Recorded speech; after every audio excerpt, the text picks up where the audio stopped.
அனைவருக்கும் வணக்கம். டிஎன்எஸ்டிசி அரசு போக்குவரத்து கழகத்தில் மீண்டும் ஒரு அற்புதமான ஒரு நல்ல வேலைவாய்ப்பு அறிவிப்பு பற்றி தான் இந்த வீடியோவில் பார்க்க போகிறோம். டிஎன்எஸ்டிசி பொறுத்தவரை பார்த்திங்க அப்படின்னாக்கா தற்போது டிசிசி மெத்தட் படி போஸ்டிங் எடுத்து அதுக்குண்டான எடுப்பதற்குண்டான ப்ராசஸ் வந்து நடந்து கொண்டிருக்கிறது அப்படின்னு சொல்லலாம். கிட்டத்தட்ட அந்த ப்ராசஸ் அப்படின்றது எண்டிங் ஸ்டேஜில் இருக்குன்னே சொல்லலாம். ஸோ அடுத்தபடியாக பார்த்திங்க அப்படின்னாக்கா புதிய நோட்டிஃபிகேஷன் ஒன்று வரப்போகுது. இந்த புதிய நோட்டிஃபிகேஷனில் கண்டக்டர் தனியாகவும் டிரைவர் தனியாகவும் டிசிசி மெத்தட் படி எடுக்க போகிறாங்க.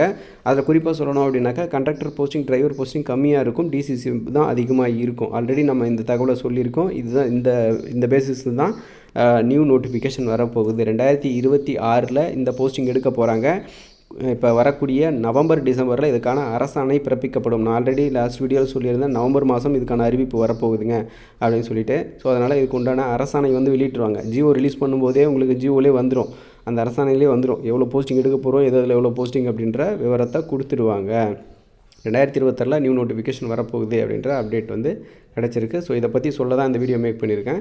அதுவும் போக நிறைய பேர் வந்து டிரைவர் தனியாக கண்டக்டர் தனியாக வருமா அப்படின்னு சொல்லி அதையே எதிர்பார்த்துட்ருக்கீங்க. ஆனால் வரக்கூடிய போஸ்டிங் அப்படின்றது கம்மியான போஸ்டிங் தான் வரும்.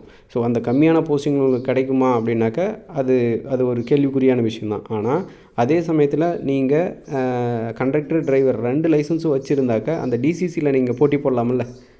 டிசி அதில் வந்து போட்டி கம்மி. நீங்கள் கண்டக்டரில் எடுக்கக்கூடிய மார்க்கை காட்டிலும் இதுக்கு வந்து கொஞ்சம் மார்க் கம்மியாக எடுத்தாலும் ஓகே தான். ஏன்னா இதில் கிடைக்கிறதுக்கான வாய்ப்புகள் மிக மிக அதிகம். ஏன்னாக்கா டிசிசி இதில் போட்டியாளர்கள் கம்மி. அது இப்போ டிரைவர் தனியாக கண்டக்டர் தனியாக வரும்போது வேக்கண்ட் கம்மியாக இருக்கும், ஆனால் போட்டி ஜாஸ்தியாக இருக்கும். நிறைய பேர் போட்டியாக வருவாங்க. ஸோ அதனால் பார்த்துக்கோங்க. இப்போயே வந்து உங்களுக்கு தேவையான இதை ரெடி பண்ணி வச்சுக்கோங்க. லைசன்ஸ் வாங்காதவங்க வாங்கி வச்சுக்கோங்க. இப்போ கண்டக்டர் டிரைவர் 2 லைசன்ஸும் எடுத்து வச்சுக்கிறது தான் உங்களுக்கு பெட்டர் ஆப்ஷனாக இருக்கும். இனி வருங்காலங்களிலும் இந்த மெத்தட் படி தான் எடுப்பாங்க. சில காரணங்களுக்காக தான் இந்த ஒரு முறை வந்து எடுக்க போகிறாங்க, கண்டக்டர் தனியாக டிரைவர் தனியாக. ஸோ அதை பார்த்துக்கோங்க. அதை அகைன் நான் சொல்லிகிட்டே இருக்கேன், அதையே நம்பிட்டு இருக்க வேண்டாம் அப்படின்ற விஷயத்தையும் சொல்லிடுறேன். ஸோ இதுக்குண்டான அறிவிப்பு நவம்பர் டிசம்பரில் வரும். அதே மாதிரி 2026 இதுக்கு உண்டான இது நடக்கும். வேக்கன்சி அப்படின்றது பெரிய அளவில் பெரிய பல்க் வேக்கன்சி வரும் அப்படின்லாம் சொல்லலை. ஆவரேஜான வேக்கன்சி தான் வரும். இப்போ எப்படி எடுத்தாங்களோ அந்த மாதிரி ஒரு ஆவரேஜான வேக்கன்சி தான் வரும் அப்படின்றதையும் இந்த வீடியோவில் சொல்லிக்கிறேன். மேலும் புதிய அப்டேட் மற்றும் புதிய தகவல்களுடன் அடுத்தடுத்த வீடியோக்களில் சந்திக்கிறேன். நன்றி.